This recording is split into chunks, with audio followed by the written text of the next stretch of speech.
अस्सलाम वालेकुम एवरीवन, कैसे हैं आप सब। उम्मीद करती हूँ सब ठीक ठाक होंगे, खैर खैरियत से होंगे और बहुत खुश होंगे। तो आज जिस टॉपिक पे मैं बात करूँगी वो है diet and exercise during periods, during menstruation. ये जो वीडियो है ये स्पेशली फ़ीमेल के लिए है, बल्कि है ही फीमेल के लिए। आज मैं उनको बताऊंगी कि वो अपने पीरियड्स के दौरान, अपने मेंस्ट्रुएशन के दौरान क्या खा सकती हैं, ऐसी कौन सी एक्सरसाइज कर सकती हैं। तो चलिए वीडियो को स्टार्ट करते हैं।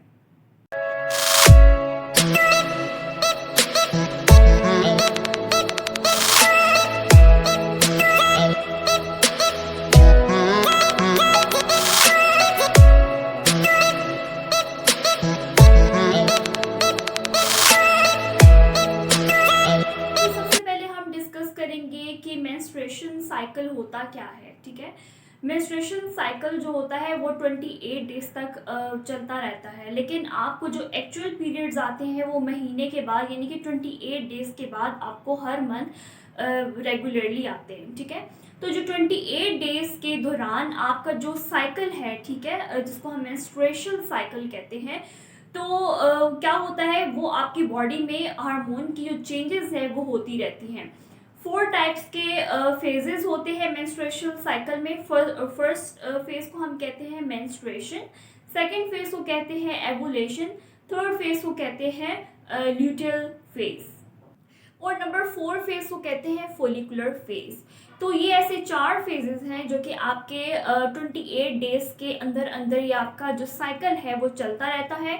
जैसे ही आपका साइकिल कंप्लीट होता है तो आपको महीने के बाद, यानी कि 28 डेज के बाद आपको कंप्लीटली पीरियड्स हो जाते हैं। तो मोस्टली गर्ल्स का प्रॉब्लम क्या होता है कि उनको इरेगुलर पीरियड्स का प्रॉब्लम रहते हैं, जैसे कि पीसीओज और बहुत सारी बीमारियां उनको रहती हैं। ठीक है, तो वो लड़कियां, वो अल्लाह का शुक्र अदा करें कि उनको हर महीने बाद उनको रेगुलर पीरियड्स आते हैं, तो ये एक बहुत बड़ी नेमत है। और अगर आपको बिल्कुल सही ठीक फ्लो के साथ आपको पीरियड्स आते हैं तो ये आपकी हेल्थ के लिए बहुत अच्छी बात है, क्योंकि अगर आपके जो पीरियड्स हर महीने बाद बिल्कुल ठीक टाइम पर आ रहे हैं, सही फ्लो के साथ आ रहे हैं, तो ये आपकी हेल्थ के लिए बहुत अच्छी चीज़ है। तो जैसे कि मैंने 4 स्टेजेस के बारे में बात की थी। नंबर 1 पे menstruation phase, number 2 follicular phase, number 3 ovulation phase, number 4 luteal phase.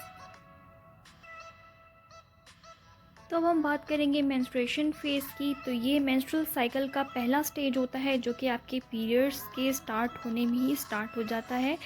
ये फेज़ क्या करता है, आपके जो प्रीवियस साइकिल होता है उसमें एग्स को प्रॉपर्ली फर्टिलाइज नहीं कर पाता, और इसमें क्या होता है कि progesterone and estrogen level drop हो जाते हैं। अब हम इसके सिम्टम्स के बारे में बात करें तो ब्लोटिंग, मूड स्विंग्स चेंज होते हैं, headaches, low back pain and tiredness, ये सब चीज़ें बहुत कॉमन है। अब हम फोलिकुलर फेज़ की बात करेंगे तो ये पीरियड के पहले दिन से ही स्टार्ट हो जाता है और एंड तब होता है जब आपके पीरियड का लास्ट डे होता है। इसका काम होता है हाइपोथैलेमस, जो कि ब्रेन में मौजूद होता है। इसका काम पिट्यूटरी ग्लैंड को सिग्नल्स पहुंचाना होता है, वो फिर फोलिकुलर स्टिमुलेटिंग हार्मोन प्रोड्यूस करते हैं। अब हम एवुलेशन फेज़ की बात करेंगे तो ये तब स्टार्ट होता है जब मेंस्ट्रुअल साइकिल स्टार्ट होता है। एवुलेशन का काम क्या होता है, एवुलेशन का काम होता है ओवरी से मेच्योर एग्स को रिलीज़ करना। ये फेज़ तब स्टार्ट होता है जब आप कंसीव नहीं करते और आपको पीएमएस हो जाता है, यानी कि पी मेंस्ट्रुअल सिंड्रोम, जिसमें अगर हम सिम्टम्स की बात करें तो ब्लोटिंग, ब्रेस्ट स्वेलिंग हो जाती है, मूड स्विंग्स चेंज हो जाते हैं, आपको हेडेक रहता है, सर का दर्द बहुत ज़्यादा रहता है, आपका वेट गेन होना शुरू हो जाता है, आपको फूड की क्रेविंग्स होती हैं और आपको सोने में काफ़ी मुश्किल पेश आती है। अब हम बात करेंगे कि ड्यूरिंग मेंस्ट्रुएशन यानी पीरियड्स के दौरान हमें क्या खाना चाहिए और कौन सी ऐसी फ़िज़िकल एक्सरसाइज यानी कि फ़िज़िकल एक्टिविटी करनी चाहिए।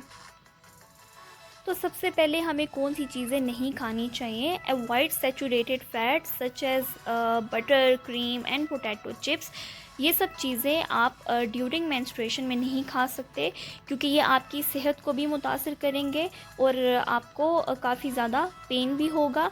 तो आपको ये चीज़ें बिल्कुल नहीं खानी है, आपको इन चीज़ों से बिल्कुल अवॉइड करना है, क्योंकि ये आपकी सेहत के लिए बिल्कुल अच्छा नहीं है।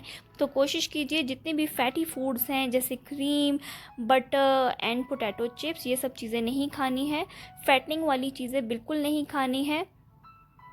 कोशिश कीजिए ड्यूरिंग मेंस्ट्रुएशन यानी पीरियड्स के दौरान पोटैटो चिप्स का इस्तेमाल मत कीजिए, क्योंकि इसमें बहुत ज़्यादा मिकदार में ऑयल और सॉल्ट पाया जाता है, जो कि आपको आपकी सेहत के लिए भी अच्छा नहीं है और आपको बहुत ज़्यादा पेन भी महसूस होगा, आपको ब्लोटिंग भी हो जाएगी। Number 2, limit salt and caffeine intake. वो लोग जो ज़्यादा नमक खाते हैं ड्यूरिंग पीरियड्स, तो उन लोगों के लिए है प्लीज़ नमक का इस्तेमाल बिल्कुल कम कर दें, क्योंकि जितना आप नमक का और कैफ़ीन वाली फूड्स का इस्तेमाल जितना करेंगे, ये आपको आपकी सेहत के लिए भी अच्छा नहीं है और आपको पीरियड के क्रैम्प में काफ़ी ज़्यादा नेगेटिव इफ़ेक्ट मिलेंगे। वो लोग जो समझते हैं कि पीरियड्स के दौरान हम लोग चाय का इस्तेमाल करेंगे तो हमारा पीरियड का क्रैम्प बिल्कुल ठीक हो जाएगा, हमें पीरियड्स का दर्द बिल्कुल ठीक हो जाएगा, तो ऐसा बिल्कुल नहीं है। जितना आप इनटेक कैफ़ीन का करेंगे उतना ही आपकी सेहत के लिए बिल्कुल अच्छा नहीं है और आपको और ज़्यादा क्रैम्प्स पड़ेंगे। उसके बाद पानी का इस्तेमाल ज़्यादा कीजिए, ड्रिंक मोर वाटर, क्योंकि जितना आप अपनी बॉडी को हाइड्रेट रखेंगे आपको ड्यूरिंग मेंस्ट्रुएशन क्रैम्प्स नहीं पड़ेंगे, आप बिल्कुल एक्टिव रहेंगे, आप हाइड्रेट रहेंगे और ये आपकी सेहत के लिए भी बहुत अच्छा रहेगा, क्योंकि जितना आप अपनी जिस्म को हाइड्रेट रखेंगे ड्यूरिंग मेंस्ट्रुएशन आपको बिल्कुल दर्द नहीं होगा और ये आपकी सेहत के लिए बहुत ज़रूरी है। उसके बाद कैल्शियम रिच फूड्स का इंटेक कीजिए, जिसमें नट्स आ जाते हैं, लो फैट डेयरी प्रोडक्ट्स आ जाते हैं और साथ में कोशिश कीजिए मछली का इस्तेमाल कीजिए। उसके बाद लीफ़ी ग्रीन वेजिटेबल्स का इस्तेमाल कीजिए, क्योंकि ग्रीन लीफ़ी वेजिटेबल्स में मौजूद आयरन एंड मिनरल्स होते हैं जो कि आपकी सेहत के लिए बहुत ज़रूरी है और ड्यूरिंग मेंस्ट्रुएशन आपको क्रैम्प्स नहीं होते। उसके बाद जिंजर का इस्तेमाल कीजिए, क्योंकि जिंजर में मौजूद ऐसी एंटी इन्फ्लेमेटरी प्रॉपर्टीज़ होती हैं जो कि आपको मेंस्ट्रुअल क्रैम्प से बचाती हैं। पीरियड्स के दौरान जितना अच्छा अगर आपका इंटेक हल्दी वाला दूध का होगा, उतने आप पीरियड के क्रैम्प से बच सकेंगे। अगर आपको डिप्रेशन है या एंग्जाइटी है ड्यूरिंग मेंस्ट्रुएशन, तो आप डार्क चॉकलेट्स का भी इस्तेमाल कर सकते हैं, क्योंकि डार्क चॉकलेट बेस्ट फूड है आपके पीरियड्स के लिए। अब अगर हम एक्सरसाइजेस की बात करें तो आप एरोबिक्स कर सकते हैं। एरोबिक्स में आप लिटिल कार्डियो कर सकते हैं, लाइट जॉगिंग कर सकते हैं, लाइट वॉकिंग कर सकते हैं, आपका जो दिल करता है आप वो कर सकते हैं, लेकिन आपकी जो एक्सरसाइज है वो इंटेंस नहीं होनी चाहिए। तो कोशिश कीजिए आप लाइट जॉगिंग कर लें बिल्कुल आहिस्ता से, ताकि आपकी बॉडी पे ज़्यादा नेगेटिव इफ़ेक्ट ना हो और आपको पीरियड्स का क्रैम्प ना हो।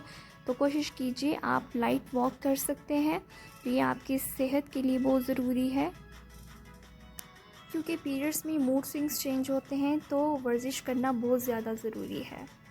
तो ये थी हमारी वीडियो फॉर फीमेल कि किस तरह से उसके फेजेस हैं, कौन सा ऐसा साइकिल है, कितने दिन में ये साइकिल कंप्लीट होता है, फिर कंप्लीट होने के बाद फिर प्रॉपरली पीरियड्स खुलकर आते हैं।